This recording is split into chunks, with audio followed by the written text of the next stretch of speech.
you felines. In this video, I'm going to talk about some game-losing mistakes I've made when climbing in League of Legends. No one said this would be easy. If they did, they're probably dead by now. The first mistake that I'm gonna talk about made me quit the game. Even though I've been playing on and off since Season 7, I've never thought about quitting the game until I realized that I was making this one fatal mistake. The mistake was so hard to fix, I felt overwhelmed and quit for 2 years. I call this mistake never finishing the journey. Playing League of Legends with your main champion is a journey. Not every part of the journey is going to be easy. I used to lose interest in my champion after reaching a certain elo. It wasn't the same exact elo for every champion I played, and it wasn't about how much I won or lost. It was more like a general feeling of knowing that I wasn't good enough to carry myself out of this particular elo. For example, I used to play the perfect middle support called Yuumi, and what I liked about Yuumi was that she would attach to an ADC, so I didn't have to think about my positioning. When I got to an elo where my kitty senses were starting to tell me that the enemy was now good enough to punish me for not knowing when to W, my inner voice told me, "The climb will be easier with Blitzcrank, trust me."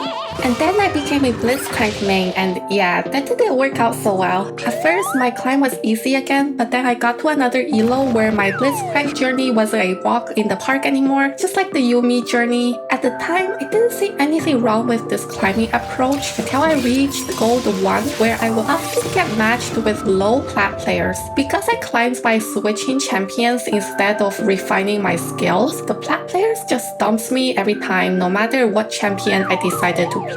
Nothing was working even though I switched from Yuumi to Blitzcrank to Annie to Qiyana. Eventually, I got burnt out from learning so many new champions, and I quit. The proverb "Failure is the mother of success" definitely applies to this game. I shouldn't have gone out of my way to avoid adversaries.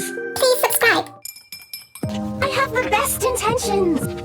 Do you guys own coloring books? I have a coloring book in my room right now, and I bought this book when I was a kid, hoping that I could use it to learn drawing. This coloring book reminded me of a mistake I made climbing in LOL before. I'd like to call this mistake the coloring book syndrome. I had a hard time dodging scale shots when I was new to the game, so I tuned into Faker's stream to see how the pro players dodged scale shots, but all I could see was...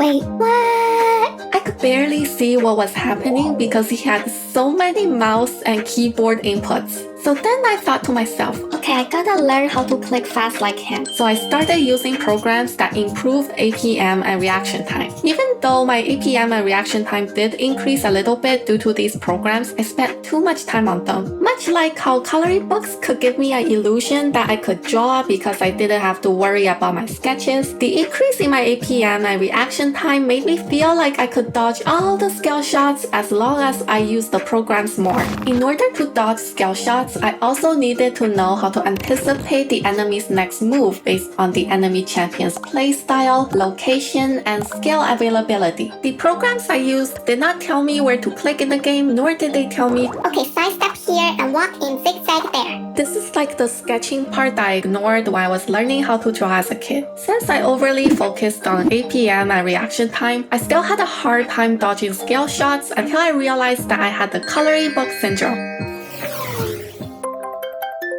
Emotions are a weakness.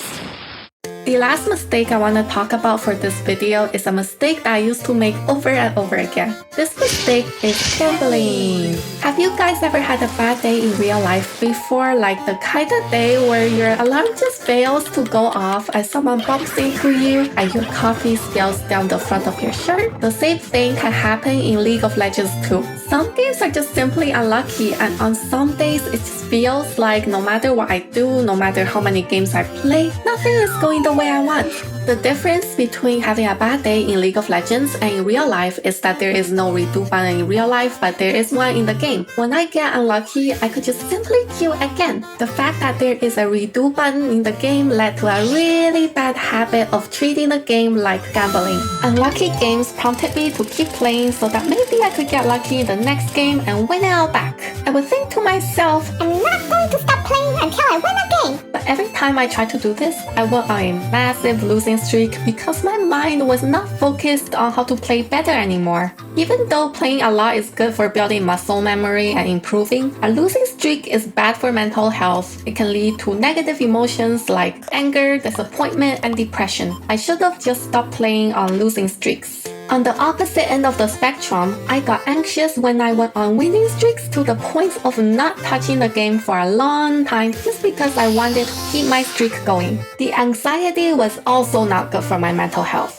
The correct thing to do was to just forget about wins and losses because this gambling mentality made me play less on good days and more on bad days. It also made me go on autopilot a lot, which made climbing less efficient. League of Legends shouldn't be like going to the casino. Nowadays, I just enjoy the competition and see where I can get to. And if I can't get anywhere, that is fine as well. And that's all for this video. Let me know if you've made similar mistakes before. Please like, comment, and subscribe, and I'll see you in future videos.